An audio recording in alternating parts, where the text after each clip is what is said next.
Welcome, everybody. We're just opening up the waiting room, so just be patient with you as we let everybody in and get started. I'm going to go over a few housekeeping things first before. You can ask, there's the chat button on the back right now on the bottom, and there's a little red number 1 there. If you can see it, that's the chat. You can ask questions there, and then we'll be answering them throughout. And then at the end, we'll have an open question and answer period. We'll be sharing relevant links for you throughout during this presentation, so look out for those also in the chat. You'll be emailed a recording of this presentation as well as our homebuyer guide.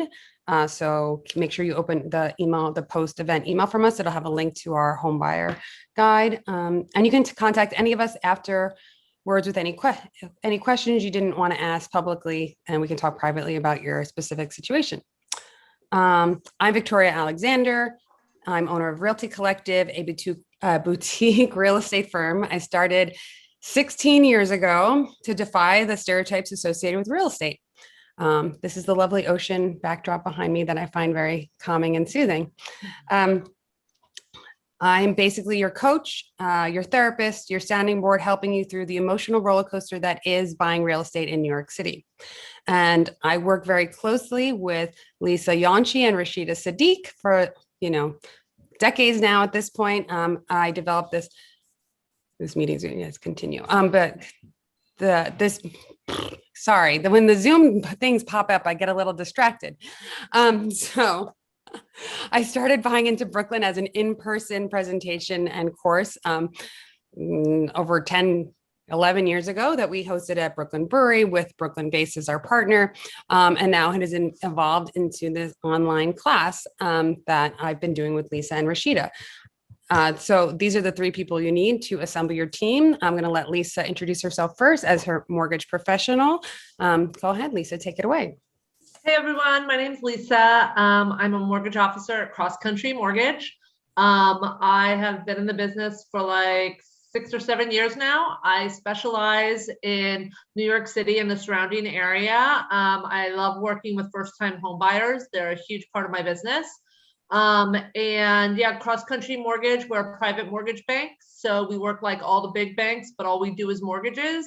And while my main focus is in the New York area, I do mortgages all over the country, from California to, I just recently had a deal in Wisconsin, to Florida, and of course, New York, Connecticut, New Jersey, etc. Thanks. Thanks again, Lisa, for joining us. I feel like we should start numbering these. It's got to be our 12th or 13th anniversary at this point of this class, because we did start them a year ago during COVID and have done one almost every month. And now I'm going to introduce Rashida Sadiq, our attorney. Rashida was also my attorney when I purchased my house a long time ago. Go ahead, Rashida, take it away. Good evening, everyone. As Victoria said, my name is Rashida Sadiq. I am a real estate attorney. I have been practicing going on 18 years now. It seems like it's been just yesterday. I represent clients that are both buying and purchasing, whether it's a house, a co-op, or condo in the New York City areas and also in Long Island. I'm also licensed in New Jersey, so I also represent clients that are purchasing or selling in New Jersey as well. I represent a lot of first-time buyers. I pride myself on making sure that you understand what you're signing and explaining the process to you. I say it's like a roller coaster that you're about to enter into, and we're here to make sure that you understand and you enjoy the ride and you get to the property that you want to, you're happy at the end of the day. So I look forward to kind of giving my knowledge on what I do as an attorney to get you to your closing table. Thanks so much, Rashida. I just want to say also that it's been such a pleasure to work with 2 other strong females in helping people throughout this journey. Just through this class, I've met so many clients that just I really appreciate the lengths that we all go to help our clients. So I think that Oh, I forgot a couple points that before I pass to Rashida and Lisa, I'm looking at my notes here and whoops, I skipped stuff.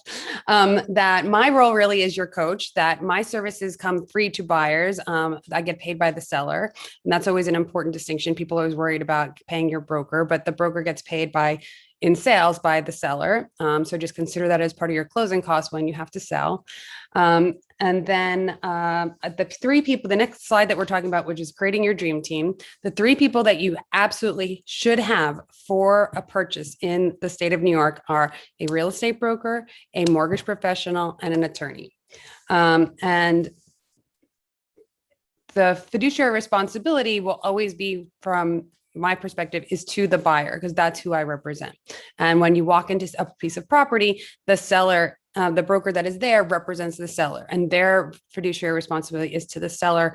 They will negotiate and on behalf of the seller, and not for your best interest.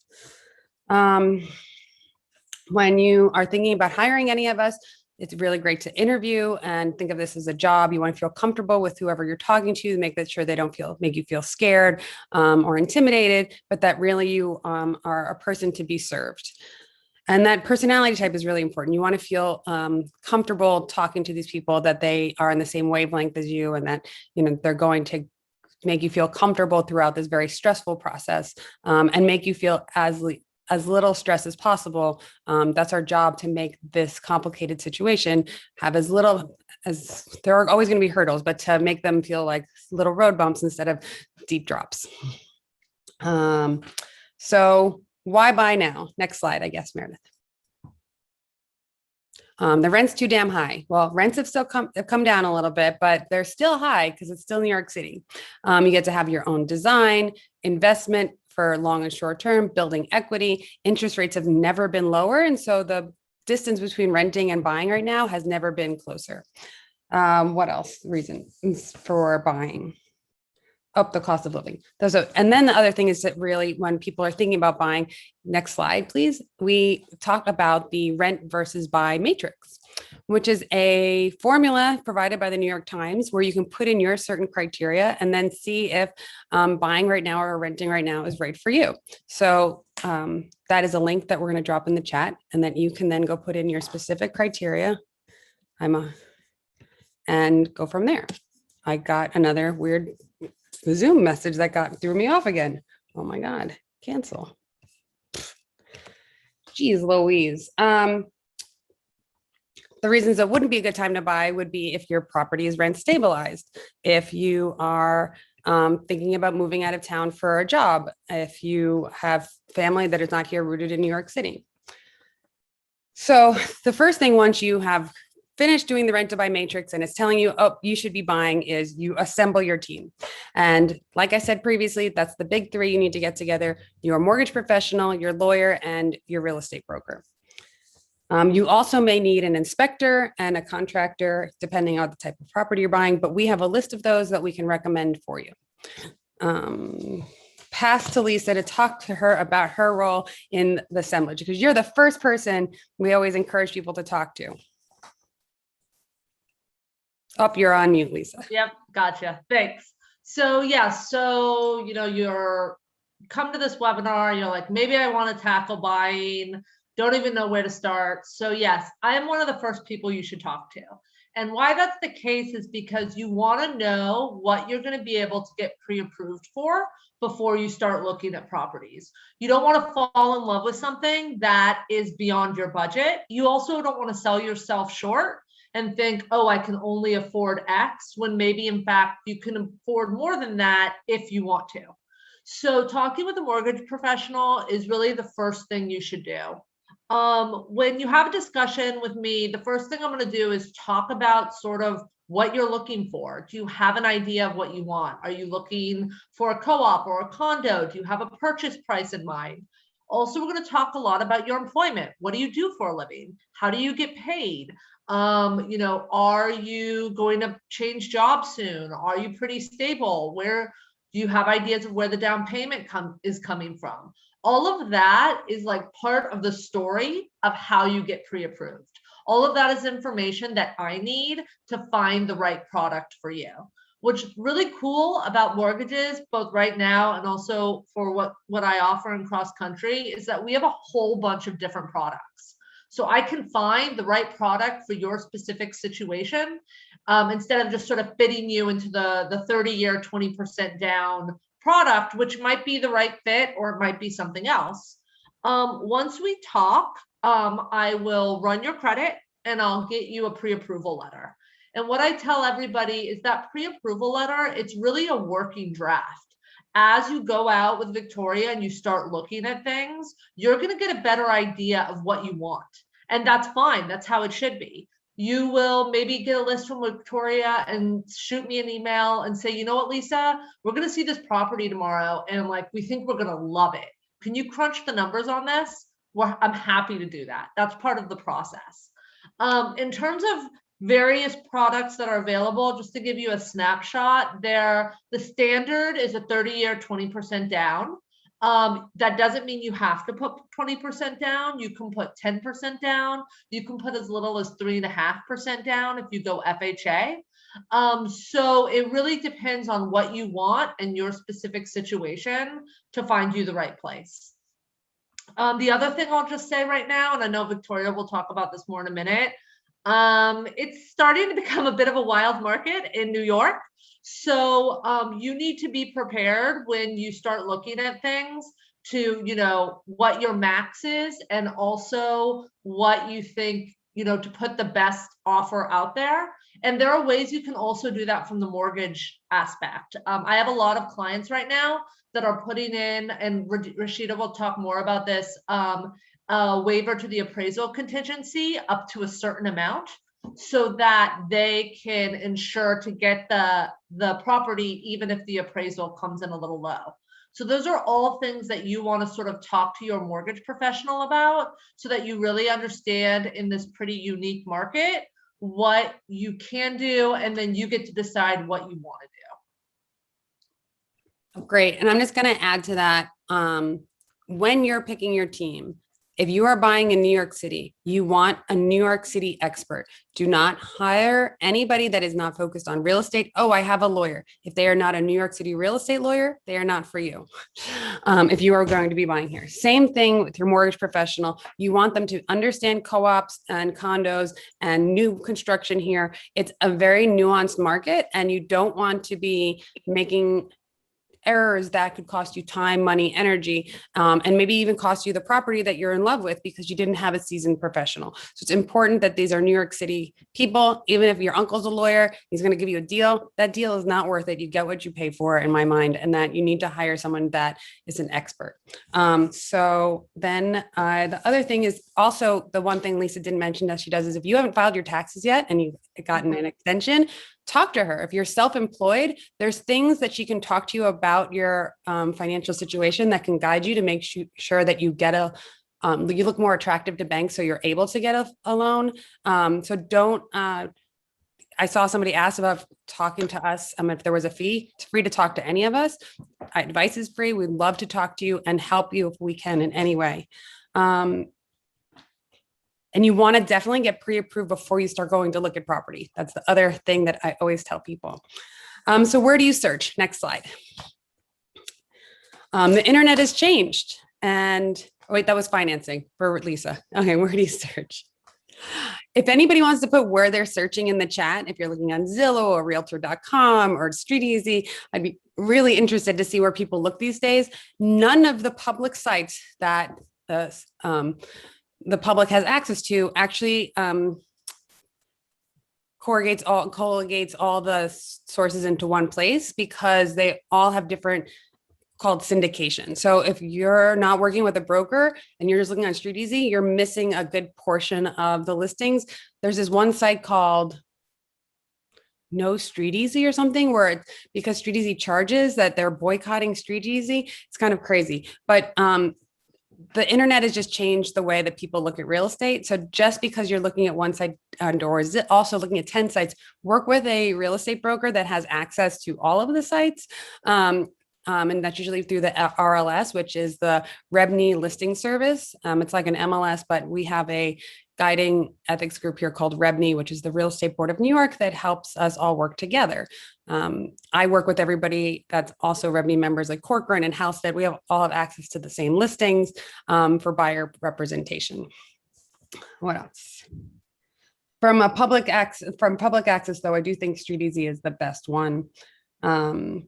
And I think that everybody's been aware how things change for showings now with COVID. You have to sign all these forms. Working with a broker, they will facilitate all of that for you. And the days are really over of those off-market listings that nobody ever knew about. You know, everybody's always worried like, oh, well, you know, if I don't talk to 10 different brokers, one of them is going to have something that's never going to come to market. Everybody sort of, especially with Rebney, you're not allowed to keep properties off market, and that you're doing your seller a disservice as a listing agent by not putting the property on the market. You're not getting the best, the highest and best offer and the best deal that you possibly could. So pocket listings or off-market listings are so few and far between these days. So don't worry about missing out on property because you're working with a real estate agent.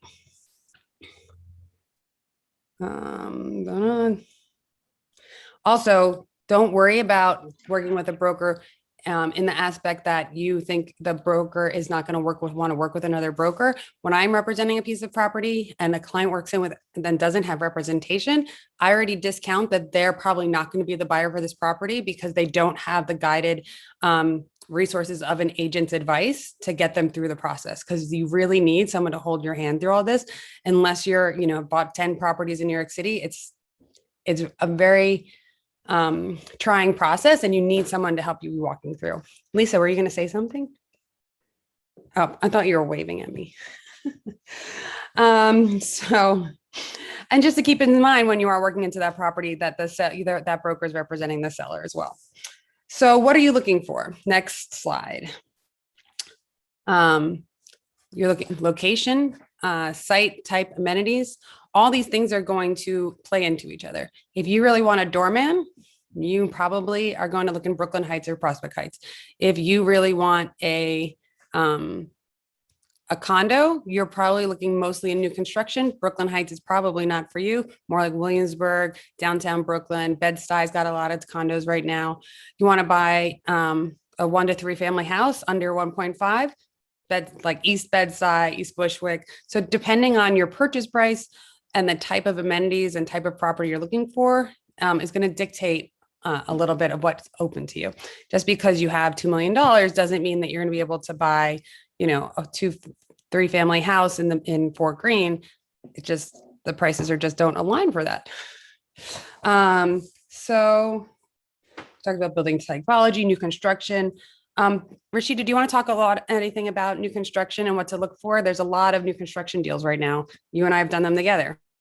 The one thing I've been telling clients in the new construction deals that come through so far since the pandemic is that pre-pandemic, you were not getting a lot of negotiation with the seller side as far as transfer taxes, sponsors attorney fees, kind of credits and things like that. Now, I would say 99% of the deals that come in with new construction, there's some type of like incentive, whether they're paying the transfer taxes, paying their own attorney fees, given some type of credit. So definitely, as you're looking at that, I had a client that I was speaking to, I think she actually came through one of the seminars, and she was saying she was looking at only co-ops because new construction, she couldn't afford like the transfer taxes and those fees. And I'm like, you need to speak to your broker, or, you know, speak to, because they're being negotiated. If your broker isn't negotiating that for you, they're not doing you justice. So that's always, and she didn't have a broker. So that's something that I think I actually told her to speak to you about that. Thanks. But that's one of the things about having a good buyer's broker, that they know what the market is. And they, if you're looking at particular, they can say, okay, now we have more negotiation on these aspects and things like that. Yeah, especially in an oversaturated market, like there's just been a lot of new construction that's come to market in Bed-Stuy. And so those developers are really vying for those buyers. So they're giving lots of perks, like paying for transfer taxes, paying a year of maintenance up front. You know, they're willing to do more because they want to close out their project and move on to the next one. I'm sure the bank is breathing down, especially if they got paused during COVID. They couldn't finish the project. They couldn't come to market. And so they've been holding, and probably it's been eating into their profit margin. So I think it's just important to know what you can ask for and what leverage you have. I think that's less so in places like South Slope and Park Slope. There's just a lot more competition, a lot more co-ops, and that there's a lot more buyers, so that sellers don't have to give the perks that, you know, developers in Bed-Stuy have been giving as bonuses. So those are things to consider too when you're making your offer. Next slide.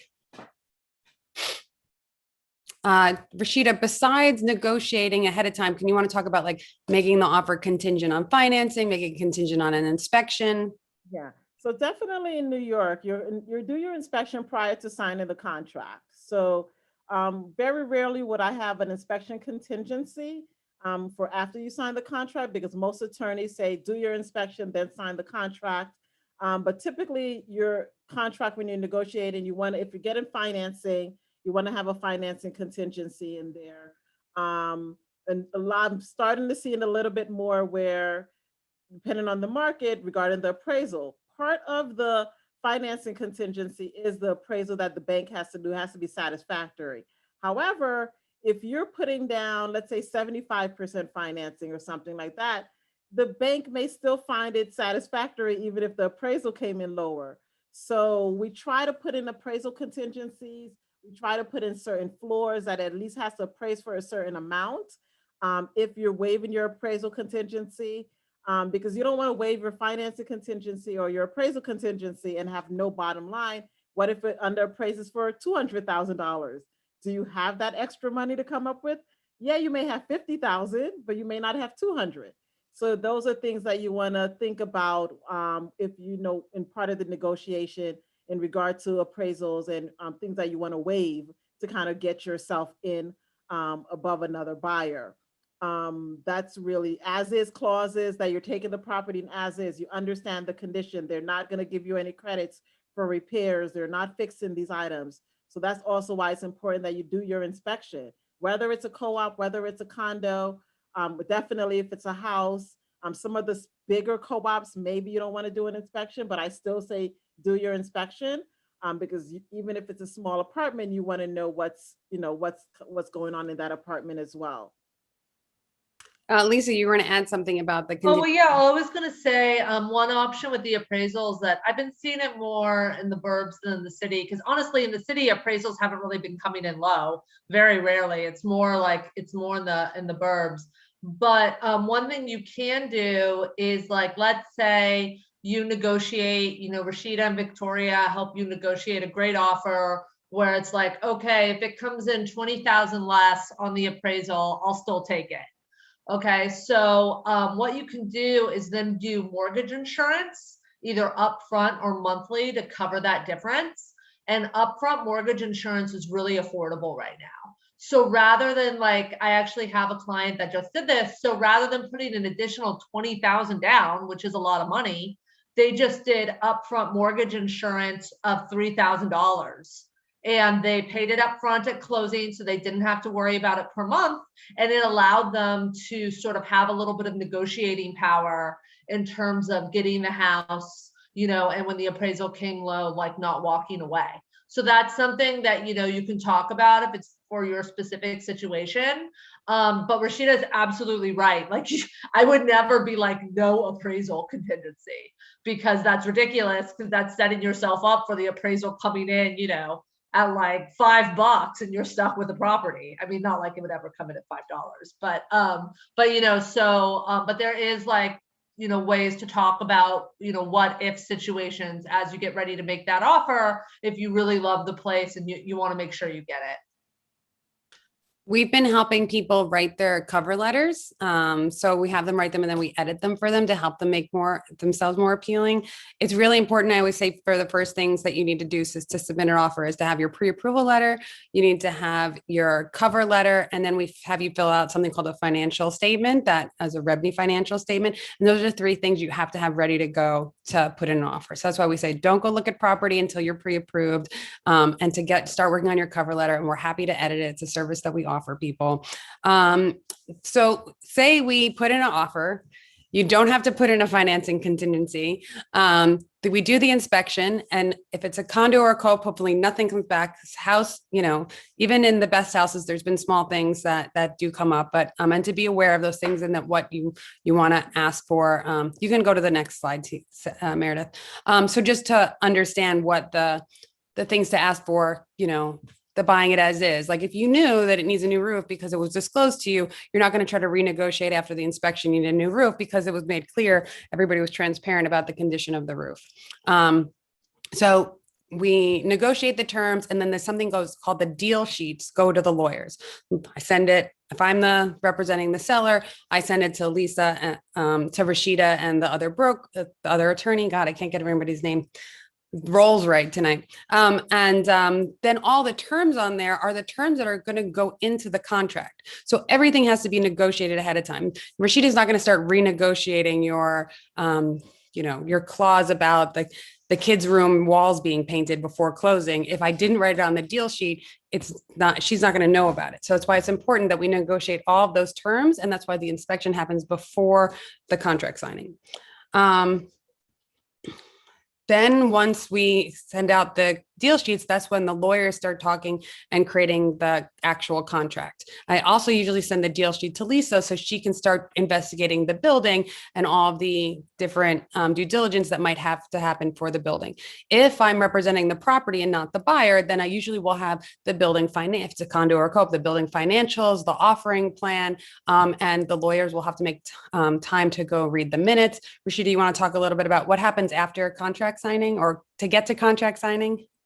So if you're looking at co-ops or condos, as your attorney, we have to do what we call as due diligence review, which is reviewing the offering plan for the building, the amendments, financials for the last 2 years, the board meeting minutes, and any of the other documents such as house rules, application, because you're buying into a property and you have to understand what those rules and regulations are. So your attorney's job is to make sure that you get those documents and that you understand what you're signing. And also part of reviewing the minutes is to find out what's been happening in the building in the last year or so, because the financials may not be ready, the present financials. They may have 2019 and 2018, but what happened in 2020? What happened in 2021? And that's where you get information regarding the minutes, from the minutes, or a questionnaire that you may send to the management company about things like that. And that due diligence, I always tell clients, you saw the unit, you love it, you fell in love with it, but you're buying into a building and you have to understand what type of building you're buying into. So have they had huge increases in their maintenance and their common charges for the last 10 years or 5 years? So they've been having 10% increases, or do they have no money in reserves and they're planning on redoing the lobby or the elevators, and now it's going to cost them $5 million, $1 million. Where's that money coming from? So that's hopefully the part of the due diligence, is to know what type of property you're buying into. And you do that prior to you signing the contract. If you're buying a house, part of the due diligence is really, I personally, as an attorney, I like to look up to see if there's any violations on the property, if there's any open permits. We'll put provisions in the contract to cover that. But I always say being prepared is better, because you don't want to enter into a contract, think you're ready to close, and then find out there's an open alteration that's going to take them 90 days to clear up, when you could have found that out in the beginning, and now you have a rate lock issue and things like that. So the more you do due diligence up front, hopefully the better and quicker it gets you to your actual closing date. And all of this happens prior to you signing the contract. In the contract, I'm looking to make sure that mortgage contingency is in there. Your time periods, how long, you have 45 days to get your mortgage. Your closing date, 60 days typically to get a closing. If it's a co-op, it's a longer time period, typically around 60 to 90 days, because you have to go through the board approval. So you understand kind of like those benchmarks in that closing as well, in the contract of sale. And that's what we're looking at when we're reviewing the contract, explaining it to you, and doing our due diligence. I know we still have COVID-19 considerations. Right now, things are opening up, and I'm starting to have my in-person closings again, which is nice. I mean, we're fully masked and stuff like that. I just had one this morning. Everyone was there, and it was really nice. So we're starting to go away from kind of like these COVID-19 riders, where we had that if something happened and they can't close, we have to adjourn it for like 90, 120 days and things like that. We still leave a little bit in there, but I see that we're hopefully, as I said, things are looking up. Things are looking up, and I'm excited to come to some closings in person too. Lisa, do you want to ask, I get a lot of questions about what's the condo and co-op questionnaire, and what happens in underwriting? Sure. So now Rashida's done her job. We have fully executed contracts. You send them to me, and then it becomes a live deal. So I've done a lot of work between when you've got an accepted offer and when we have fully executed contracts. So we're ready to go. Once we have fully executed contracts, we create a loan application with loan disclosures that you e-sign, and we order the appraisal. Underwriting, the process of underwriting is basically with my processor, who's amazing, Danielle. We work to get your file ready so it goes to the underwriter. The underwriter's job is to look at your loan and make sure that it checks off all the criteria for the bank. What's really important about underwriting is that, like, for example, if you are applying for a co-op, like Rashida said, you're going to have a board interview. The board won't even look at your application until they have what's called a loan commitment letter. Okay, a loan commitment letter is that stamp of approval from the underwriter. So it's really, really important that you're working with a bank that has really quick turn times with underwriting. It's going to enable you to get that mortgage commitment faster, which is going to enable you to be that much closer to meeting the deadlines of the contract to close either early or on time. I'm really proud of my team. We are like ridiculously fast. We also, I think what's really great is that we all really work together to like get everything needed so that we get it done as quickly and as painlessly as possible. Another aspect of that, to go to Victoria's question, is so that's the underwriting to approve you. We also, the bank does an approval of the building. So if it's a condo or a co-op, along simultaneously while we're working on you, we're working on getting the building approved. And part of that process is a questionnaire, which we have the co-op or the management company fill out. And it, again, needs to check certain boxes that we know that the co-op or condo doesn't have any red flags. I have to say, this has been working with like a team of people that work together really well is so helpful, because like Rashida, when she does her due diligence, she on file sends me an email being like, hey, this is where they are in terms of sponsor units. This is where they are in terms of owner occupancy. Is that going to be a problem? Which is great, because it's better to know that up front and say, no, that's no problem, than to find out about it 3 weeks in when we finally get the questionnaire back from the management company. So once you have so important that we work together, because that questionnaire that it's been like pulling teeth on the one or two of the deals we have right now, to get our client, like the clients are like, we want to close yesterday, but the management companies are dragging their feet, and I'm calling the seller's broker and you guys are calling me, and we're all just working together to get it done. And I have to say, thankfully, the deals that I'm not working with you guys, I don't have any hurdles, but I don't have that rapport, a relationship with those attorneys. And one of them actually snipped at me, and I was like, how am I going to pull this off? This person like thinks I'm trying to step on their toes, and all I'm doing is trying to help my client close faster, because that's what my client wants. And my job is to facilitate what my client, it's the best interest of my client. They need to close yesterday. So I think that's why it's so important. And like, when you are having issues, you can reach out to me or Lisa and Rashida and be like, oh, why isn't this happening? Who knows with the intel, who's been in contact with somebody, so that we're all not like looking for the same info, because we're already working together and can share it amongst ourselves. Lisa, you were going to add something else? No, yeah, I was, that's a really good point. And then I was going to say something. So just to like wrap up, so you have your initial approval, the condo or the co-op has been approved. We're all ready to go. And then, if you have a co-op, then now you're ready for your board interview and you can get that scheduled. Two quick things I just want to say is that with co-ops are totally a different kettle of fish. And so like Victoria said, you really need to work with someone who's New York specific. You also really need to work with someone that's fast, because I actually have a deal right now. This poor girl has been waiting 2 months for a co-op interview. 2 months. I would walk away from the property at this point, to be honest with you, but she really wants it. And it's like, we're ready to go. So, if she had gone with someone that had taken even longer, I mean, it would be like December before this poor girl closes on this property. So once all that's done, then you get what's called the clear to close, which means the mortgage has said, we're ready. Rashida, schedule the closing, all is good. And then you will work with Rashida to sign the final documents. First, we do the final walkthrough. Yeah, sorry, I always forget about that part because that's on me. You're never there. I'm there, checking all the outlets with my iPhone cord, turning on all the appliances, making sure the washer dryer doesn't leak. Oh, wait, that happened. The day after my client moved in, she went to go wash her clothes and she's like, so there's water all over. I'm like, turn it off, turn it off. Because it wasn't installed yet, but it all worked out in the end. So now we do the final walkthrough and the apartment is exactly how they said they were going to deliver it to us. They fixed all the things they said they were going to fix or painted the walls. Then we can tell the lawyers, hey, we're no issues at the final walkthrough. You guys can go ahead with closing without putting any money in escrow. And Rashida then tells you a whole list of checks, your ID and whatever else you have to show up to at the closing. Go ahead, Rashida.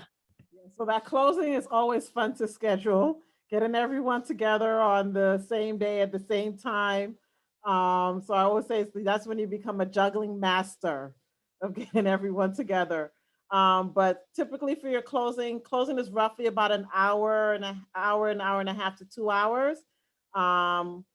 With certain banks, it can be a little bit longer waiting for funding approval, but I normally tell clients to allocate maybe roughly 2 hours for your closing. That's when you get your keys. That's when you turn over the funds, your balance funds. Your bank has a bank attorney. They attend the closing. They bring the funds to the closing. If it's a co-op, you're also scheduling with the co-op management company.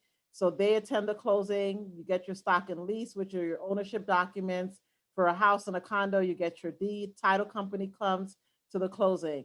Tell clients it's important that you do your walkthrough because once you close, it's your property. You can't say, hey, I forgot to look at this, this particular item. If it wasn't brought up prior to closing, it's not the seller no longer is obligated after the closing to do anything. So always important to do that final walkthrough. But yeah, the closing, it's 60 days, 90 days if it's a co-op, hopefully, and now you're closed. And typically after the closing, you'll get a closing packet from my office with copies of everything.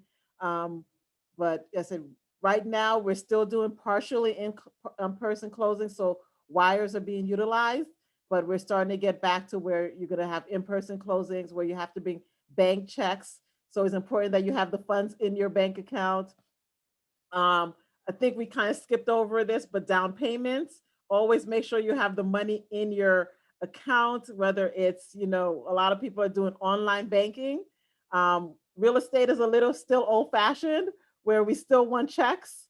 So it's always running around, say, do you have checks? Do I have to order checks? Do I have to, where do I get, does my bank, is it a brick and mortar bank such as Chase, that they can actually issue a bank check or, things like that. So we have to have those conversations with your attorney if you are doing a lot of like online banking and it's not a brick and mortar bank that may have like some delays. My client brought a personal check to his lawyer's office and I was like, wait, didn't he tell you? He's like, no, he just told me, he said the wire would take this long. So I said I would just drop off a check. So I dropped off the check. I'm like, did the attorney not tell you it had to be a certified check? I'm frustrated working with these other professionals that like are clearly not as professional. Cause I'm like, that's pretty real estate 101. You have to bring liquid funds to whatever you're signing if you're signing a contract. And they've already released the signed contract without his money. Cause then the lawyer was like, just do it. So it's hard when setting expectations, I think is the most important part of making this a less stressful process. And I think that's what I really like working about this team is that we really prepare everybody and set expectations so that they understand, okay, this is what happens next. This is what happens next, so that they're not caught off guard and not feel overwhelmed by being asked something because of something that they weren't aware of, because we prepare them that we're going to ask for your funds to be in this account and you're going to have to show up and spend 2 hours at your closing and the walkthrough. And this is the inspection. And these are the concessions you're going to have to make, and understand what the process is so that they feel sort of, harness some of the control of it. Any final thoughts or questions? I know there might be some questions because I think we got to the end of the day where you own the apartment. There's a couple of things that we talk about, the resources that we have that are accessible for people. I manage everybody's process and expectation through a project management tool called Basecamp. We have access to the backend database through a platform called Realty MX that correlates all of the listing platforms into one place for you. And if you want to schedule a call with me or Lisa or Rashida, we're happy to talk for free. Somebody who's asking about how much it costs. My services are free throughout the process. And then you can talk to Lisa and Rashida specifically one-on-one with them about their fees. We also are going to be sending you, like I said, our home buyer handbook, and open it up for questions if anybody has any. I will check the chat.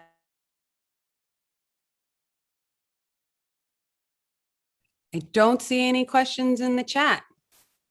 Gwen, who was asking? One thing while people are maybe coming up with their questions, just going back to the funds, along with why it shouldn't be a personal check, it also can't be cash. I have a borrower I'm dealing with right now, but the father, it's a long story, but the father is like, well, I have this $20,000 in a safe in my house. I'm like, that's not gonna work. So because the bank always has to source the money. They need to know where the money's coming from. So it needs to be in an account. It also, once you start the application process, do not transfer money around unless you absolutely have to. That just causes more of a headache. Do not buy a car. That will change your DTI completely. Any big purchases like that, opening up new credit cards, any of that, you want to wait until after you're done with closing, and then you can do whatever you want. But those are things that shouldn't be done while you're in the process of applying for a mortgage.